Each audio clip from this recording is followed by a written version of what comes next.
Hello dear students.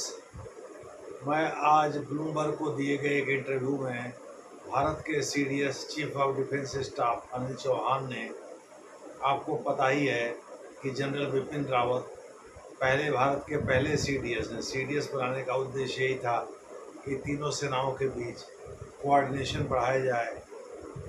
जैसे चीन theatre command के माध्यम से तीनों सेनाओं को मोबिलाइज करता है, वही स्थिति भारत की भी हो। भारत में हालांकि अभी भी स्ट्रेटेजिक सेंस लोगों के बीच नहीं है, लेकिन अमेरिका में ज़बरदस्त है, चीन में भी धीरे धीरे आ गया है। दूसरे शब्दों में, लोग अपने निजी ज़िंदगी को लेकर के यहाँ इतने मशगूल रहते हैं कि वो स्ट्रेटेजिक अफेयर्स में दिलचस्पी नहीं लेते आज भी। इस वजह से भारत में यही मानसिकता नेताओं में भी दिखाई पड़ती है। आज जिस विषय पर हम चर्चा करने जा रहे हैं इस वीडियो में, वह राहुल गांधी के या कांग्रेस की इस बात में दिलचस्पी के को लेकर के है कि सीडीएस ने ब्लूमबर्ग के इंटरव्यू में ये स्वीकार किया कि 6-7 की मध्यरात्रि को जब ऑपरेशन सिंदूर हुआ था, तो उस दौरान भारत में कुछ नुकसान हुए थे और राफेल के नुकसान हुए थे। अब ये कितने नंबर बताए हैं उन्होंने, नंबर का अनुमान अलग अलग तरीके से लिया जा रहा है। एक्चुअली राहुल गांधी या मल्लिकार्जुन खड़गे एंड कंपनी का उद्देश्य जो है, नरेंद्र मोदी को नीचा दिखाना है या इनके ऑपरेशन सिंदूर की कामयाबी पर पानी फेरना है। इसलिए नहीं कि ये लोग जो है भारत के हिमायती हैं, इसलिए कि ये लोग भारत की सुरक्षा के साथ इत्तेफाक नहीं रखते, खास करके उस समय जब नरेंद्र मोदी देश के प्रधानमंत्री हैं। बहरहाल जो भी हो, लेकिन आज हम इसी की चर्चा करेंगे। अनिल चौहान जो भारत के दूसरे सीडीएस हैं, इसके पहले वो लेफ्टिनेंट जनरल थे आर्मी के। इस समय तीनों सेनाओं के सबसे बड़े अफसर, हालांकि 4 स्टार जनरल हैं, केवल फील्ड मार्शल का की उपाधि पाने वाले को ही 5 स्टार जनरल कहा जाता है, लेकिन 4 स्टार जनरल वो भी हैं। ठीक वैसे जैसे पाकिस्तान में परंपरा है, जैसे ब्रिटेन में अंग्रेज़ों ने जो शुरू किया था भारत में, वही स्थिति यहाँ भी है। अनिल चौहान जनरल बिपिन रावत के बाद दूसरे सीडीएस हैं, भारत के चीफ ऑफ डिफेंस स्टाफ हैं। मैंने आपको शुरू में ही बता दिया था, इसका उद्देश्य जो है तीनों सेनाओं के बीच कोऑर्डिनेशन को बढ़ाना था, ना कि अदरवाइज। उन्होंने अभी शंग्रीला डायलॉग, जो सिंगापुर का एक होटल है शंग्रीला, वहाँ संपन्न होता है। एक्चुअली इसकी शुरुआत तो IISS, international institute for strategic studies, यानी होवार्ड ने किया था, जो कि माना जाता है ब्रिटेन के प्रधानमंत्री भी रहे। लेकिन इसके पहले चेयर या सीईओ आप कह लीजिए, ये गया था क्लीमेंट एटली को, जिनके समय में भारत को आज़ादी मिली थी 1958 में, इसकी शुरुआत हुई थी। हालांकि शंग्रीला डायलॉग यानी सिंगापुर में ही ये बैठक होगी, जिसमें हर देशों के सुरक्षा से जुड़े हुए मंत्री, अधिकारी, पत्रकार, बुद्धिजीवी सभी भाग लेंगे। ऐसा नहीं है कि केवल नेताओं के लिए है, इसमें कोई भी भाग ले सकता है। तो वही अनिल चौहान गए हैं शंग्रीला डायलॉग अटेंड करने सिंगापुर में। वहीं अमेरिका का एक ब्लूमबर्ग चैनल है, उसने उनका इंटरव्यू किया। उसी इंटरव्यू में उन्होंने स्वीकार किया कि आफ्टर इनिशियल लॉसेज, यानी 6-7 मई को शुरुआती नुकसान के बाद भारत ने पाकिस्तान को बड़ा भारी नुकसान पहुंचाया। तो पाकिस्तान के नुकसान जानने में दिलचस्पी नहीं है इनको, राहुल गांधी को भारत के नुकसान जानने में दिलचस्पी है, ताकि मोदी के राष्ट्रवाद को ये पंक्चर कर सकें। सत्ता के बिना कांग्रेस तड़प रही है, और यही तड़प रहा है राहुल गांधी में भी है। राहुल गांधी को इस बात का भी फ्रस्ट्रेशन है कि उनके नेतृत्व में भारत में लगातार चुनाव आती जा रही है कांग्रेस। तो दरअसल राहुल गांधी इस बीमारी से ग्रसित है, मानसिक, कि भाई कैसे नरेंद्र मोदी की विदेश नीति से, इसीलिए कुछ दिन पहले विदेश मंत्री के उस बयान की भी ज़बरदस्त तरीके से कांग्रेस ने उसको उछाला था, उसकी आलोचना की थी, जिसमें उन्होंने कहा कि भाई हमने पाकिस्तान को ऑपरेशन के बाद ये बता दिया था कि हमने केवल आतंकवादी शिविरों को ही नष्ट किया है, कुछ और नुकसान नहीं पहुंचाया है। लेकिन पाकिस्तान ने रिटेलिएटरी मूव करके बाद में ड्रोन से हमला किया भारत पर, जो कि तुर्की के बने हुए थे। तो शंग्रीला डाला की शुरुआत माइकल होवर्ड ने किया था 1958 में, 1958 में। 1957 में अंतर्राष्ट्रीय रणनीतिक सुरक्षा पर एक सम्मेलन हुआ था यूनाइटेड किंगडम में। यूनाइटेड किंगडम ने ही इसकी शुरुआत किया था। बाद में वर्ष 2001 में चिपमैन ने इसकी शुरुआत शंग्रीला से किया, जो कि एशिया और प्रशांत का मिला जुला रूप है। दूसरे शब्दों में समूचे विश्व के जो सिक्योरिटी से जुड़े हुए, सुरक्षा से जुड़े हुए जो पत्रकार हैं, बुद्धिजीवी हैं, जो सेना के लोग हैं, जो मंत्री हैं, जो नेता हैं, वो सभी इसमें भाग लेते हैं। सबको न्योता दिया जाता है। तो अनिल चौहान इस बार भाग ले रहे थे। आप सभी को पता है दुनिया में कई तरह के कार्टेल हैं, कई तरह की लॉबी है। उनमें सबसे प्रमुख है दवा की लॉबी, जो कि कोविड-19 के पीरियड में खूब दवाइयाँ बेचा।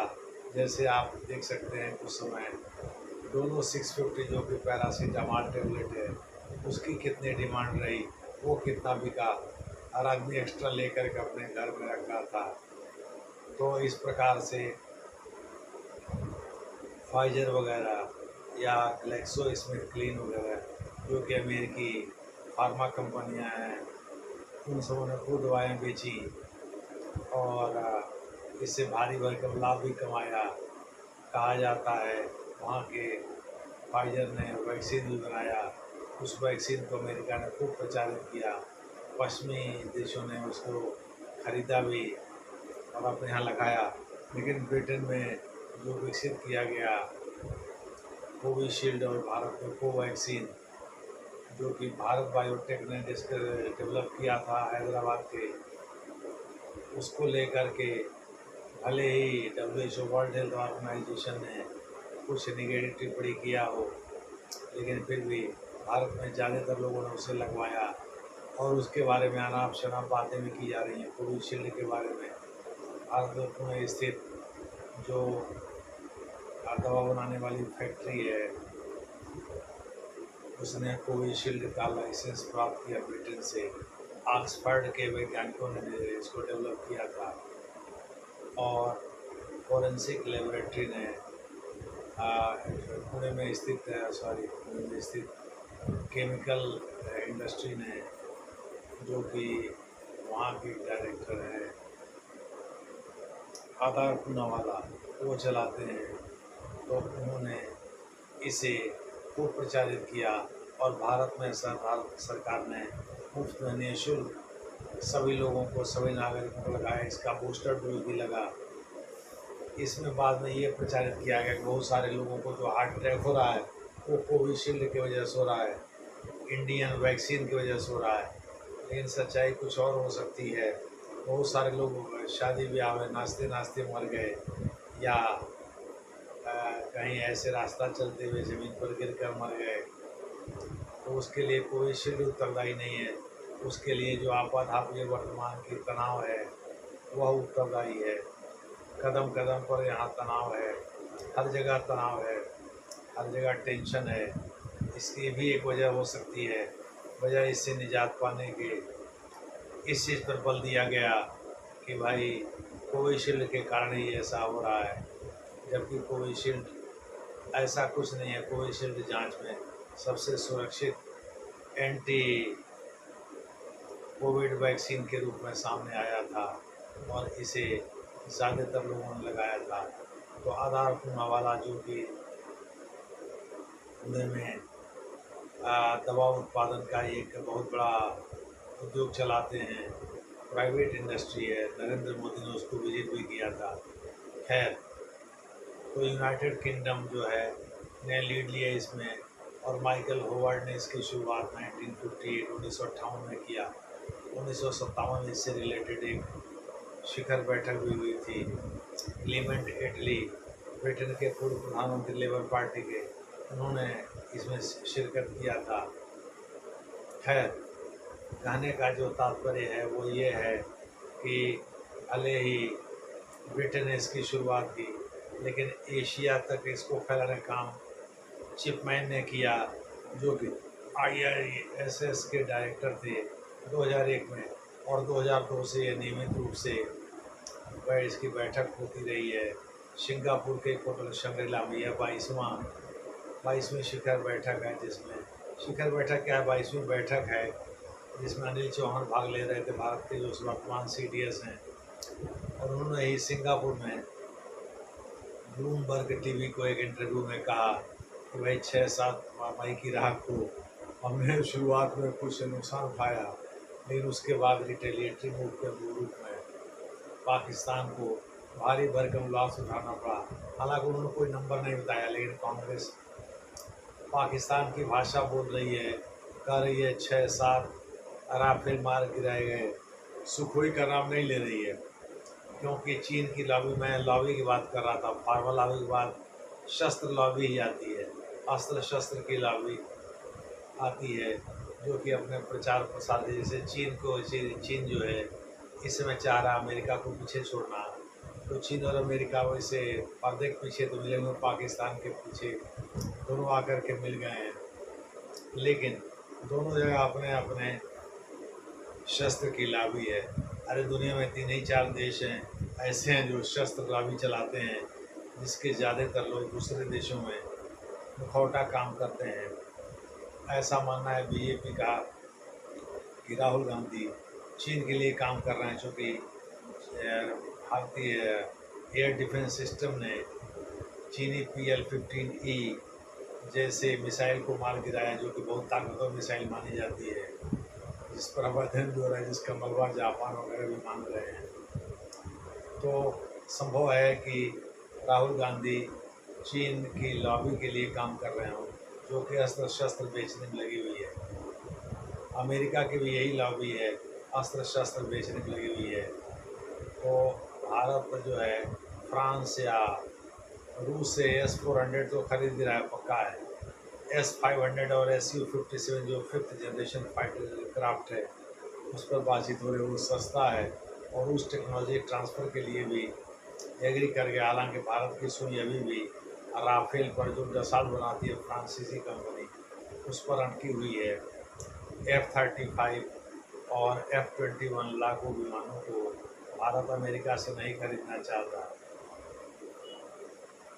कारण ये है कि डोनाल्ड ट्रंप का इस बार का नज़रिया जो है, अमेरिका को फर्स्ट बनाने में हमें इतने मशगूल हैं कि उन्होंने भारत से भी पंगा ले लिया है। बहरहाल, कहने का जो तात्पर्य है वो ये है कि भारत चाहता है कि भाई भारतीय किसी भी लॉबी के चक्कर में न पड़े और वो देश की सुरक्षा के साथ कोई ऐसी हरकत भी ना करें जिससे दुश्मन देश जो है इसको लेकर के कोई खबरें फैलाए, कोई न्यूज़ फैलाए। तो राहुल गांधी एंड कंपनी, विशेष करके कांग्रेस या कांग्रेस का अध्यक्ष मल्लिकार्जुन खड़गे की दिलचस्पी ये जानने में है कि भाई किस वजह से भारत में राफेल का नुकसान हुआ और कितने राफेल मार गिराए पाकिस्तान में। भाई आप क्यों जानना चाहते हो?